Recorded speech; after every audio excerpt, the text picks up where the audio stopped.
23 लाख छात्र, 23 लाख छात्रों के भविष्य का सवाल है।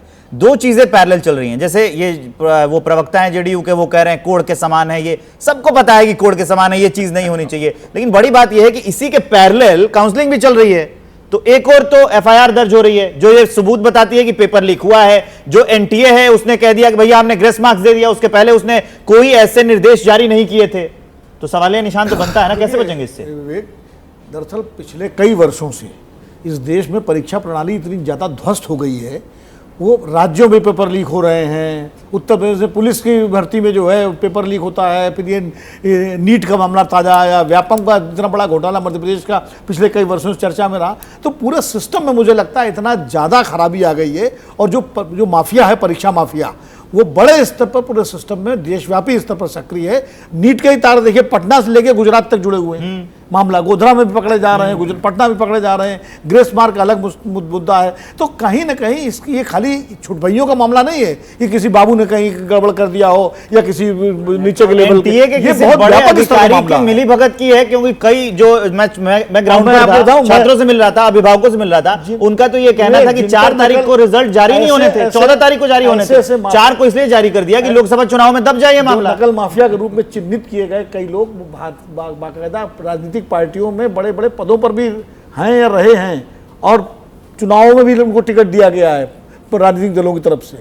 तो इसलिए ये मामला इतना साधारण नहीं है किसी बाबू को पकड़ करके आप जो है लटका दें या किसी निदेशक को पकड़ दें। ये मामला ये बहुत ही राजनीतिक संरक्षण में फलने फूलने वाला मामला है, और कोई दल इसमें अछूता नहीं है। यदि आप रिकॉर्ड देखेंगे तो सिर्फ 23 लाख का मामला नहीं है। 10 साल में 1.5 करोड़ बच्चों का भविष्य अंधकार में हुआ है। बहुत सारे बच्चे तो ओवर एज हो गए, अब वो कहाँ जाएंगे? वो तो प्राइवेट नौकरी के लायक भी नहीं बचे।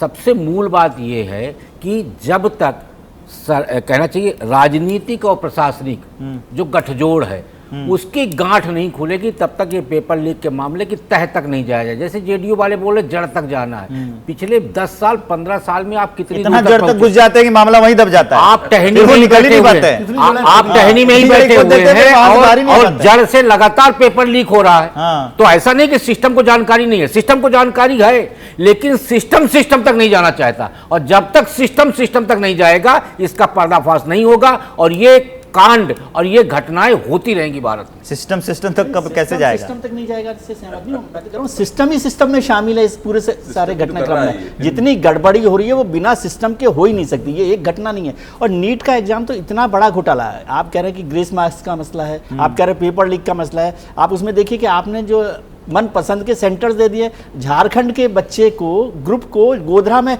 किस तरह का सेंटर मिलेगा? लिए रजिस्ट्रेशन भी खोला गया था, इसलिए से अब हो रहा है। और फिर ये भी आरोप लगे हैं। एनटीए के जो चेयरपर्सन है उनका पूरा बैकग्राउंड देखिए, प्रमोद जोशी साहब का, उस पर भी सवाल है। आज आपने ये सवाल लिखा है कि एनटीए एग्जाम में गड़बड़ी है, और आप कह रहे नई सरकार। ये तो शिक्षा मंत्री पुराने हैं, ये सरकार पुरानी, ये तो कंटिन्यूएशन चल रहा है ना। ये कौन से नई बात कर रहे हैं आप? ये एक अलग तरह का एंगल और अलग तरह का पॉइंट है। देखिए, मैं शिक्षा के क्षेत्र में भी पिछले 25 साल मैंने गुजारे हैं मीडिया के साथ साथ, और मुझे धीरे धीरे पक्का यकीन हो गया है कि इस देश में सब कुछ ठीक हो सकता है, शिक्षा प्रणाली ठीक नहीं हो सकती। इतने निराशावादी तो निराशावादी नहीं, मैं अपने व्यक्तिगत अनुभव के साथ कह रहा हूं, और सिलसिलेवार इस बात को साबित कर सकता हूं कि ऐसा ही होगा। लेकिन अभी खैर ये विषय नहीं है। ठीक है। पहली दूसरी बात यह है कि पिछले 15-16 साल का सबसे बड़ा ये राष्ट्रीय घोटाला है, स्कैंडल है।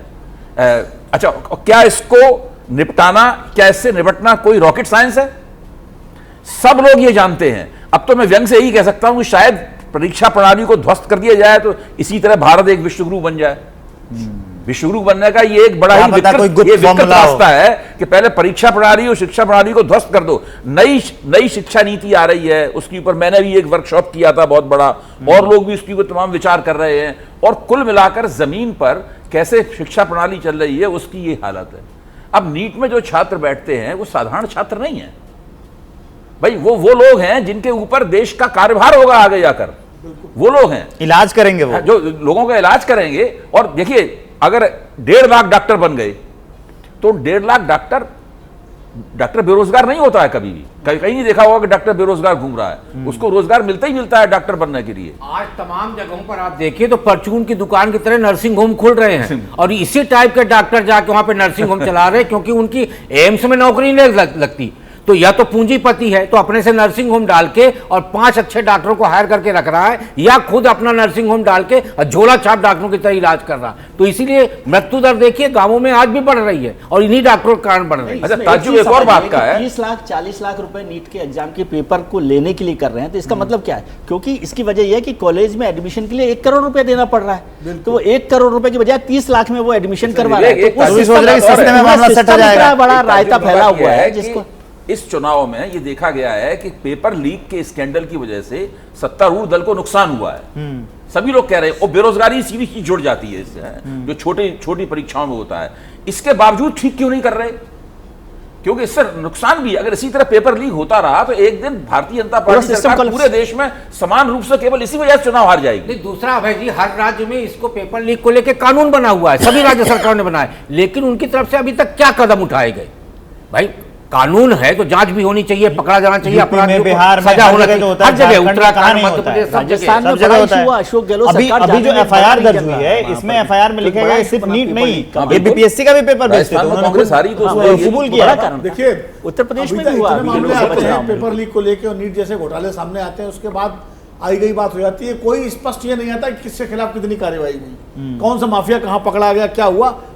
अब देख लीजिए, व्यापम का उदाहरण देख लीजिए, उत्तर प्रदेश पर्चा भर्ती, पुलिस भर्ती पर्चा लिख के देख लीजिए, उसके बाद राजस्थान में पर्चे लिख के देख लीजिए, आप उदाहरण उदाहरण उठा लीजिए, लेकिन कितनों के खिलाफ कार्रवाई हुई, कहाँ लोगों के खिलाफ क्या एक्शन हुआ, इसकी कोई डिटेल, कोई, मुझे लगता है कि एक पूरा व्हाइट पेपर इस पर आना चाहिए सरकार की तरफ से कि कितने इस तरह के घोटाले हुए और उनमें कितनों में कार्रवाई हुई और कहाँ हुई, कैसे हुई। ये भारत सरकार तब जाके पारदर्शिता आई। मैं आपको बता दूं कि जो आप लोगों को भी याद होगा कि जब वो प्रेस कॉन्फ्रेंस चल रही थी एनटीए की, तो उन्होंने अपने पूरे प्रेस कॉन्फ्रेंस में, मुझे ऐसा लगता है कि जो सबसे ज्यादा जिस शब्द का इस्तेमाल किया वो थी ट्रांसपेरेंसी और ट्रांसपेरेंसी। और वो आप जो वो बात कह रहे हैं कि श्वेत पत्र आए और बताएं कि इतने मामले गए और उसमें इतने मामलों पर कार्रवाई हुई, ट्रांसपेरेंसी तो नहीं है। नहीं, वो ट्रांसपेरेंसी बता रहे थे ना कि भाई पेपर लीक भी हुआ है, फंडिंग भी हुई है, कुछ और जो ग्रेस मार्क्स भी दिए गए हैं, और सब ट्रांसपेरेंट ही तो है ही है। और सेंटर आपकी पसंद का दिया गया वो है। जाता है जिससे सेंटर आपकी मोबाइल से पसंद- पेपर जाता है,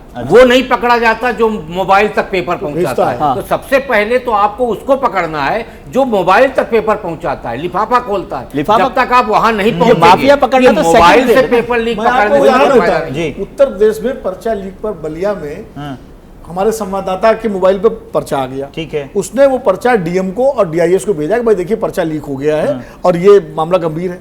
उसी पर कार्रवाई हो गई हमारे संवाददाता पर, उसको गिरफ्तार करके जेल भेज दिया गया। वो पूरी लड़ाई लड़ी गई, बाद में हाईकोर्ट से और उससे जो है वो और छूटे। जिसने किया था उसको वो कोई घूम पता रहा नहीं होगा, कोई पता नहीं, इसी कमरों में, उसी- बड़ी गाड़ियों में। उसी में तो कार्रवाई ये सिस्टम पूरा पता लगना चाहिए, कहां तक इसकी जड़ें गई हैं, जड़ें तलाश के कुछ बाहर भी निकल के आए, ये ना कि जो तलाशने जाए वो उन्हीं जड़ों में उलझ के वहीं पर दबा रह जाए और अपने फायदे का जो कंद है वो खा ले। जैसे ही घड़ी का काटा दोपहर 2:30 पे आए, बबीता जी का दिल सास बहू साजिश के लिए मचल जाए। और ये है इनकी बहू, पूरे दिन ऑफिस की टेंशन हो जाए गॉन जब ये करें अपना फेवरेट शो फ्री टाइम पे ऑन। इनकी तरह आप भी देखिए अपना फेवरेट शो अपने टाइम पर और डाउनलोड कीजिए एबीपी लाइव ऐप अपने स्मार्ट टीवी पर।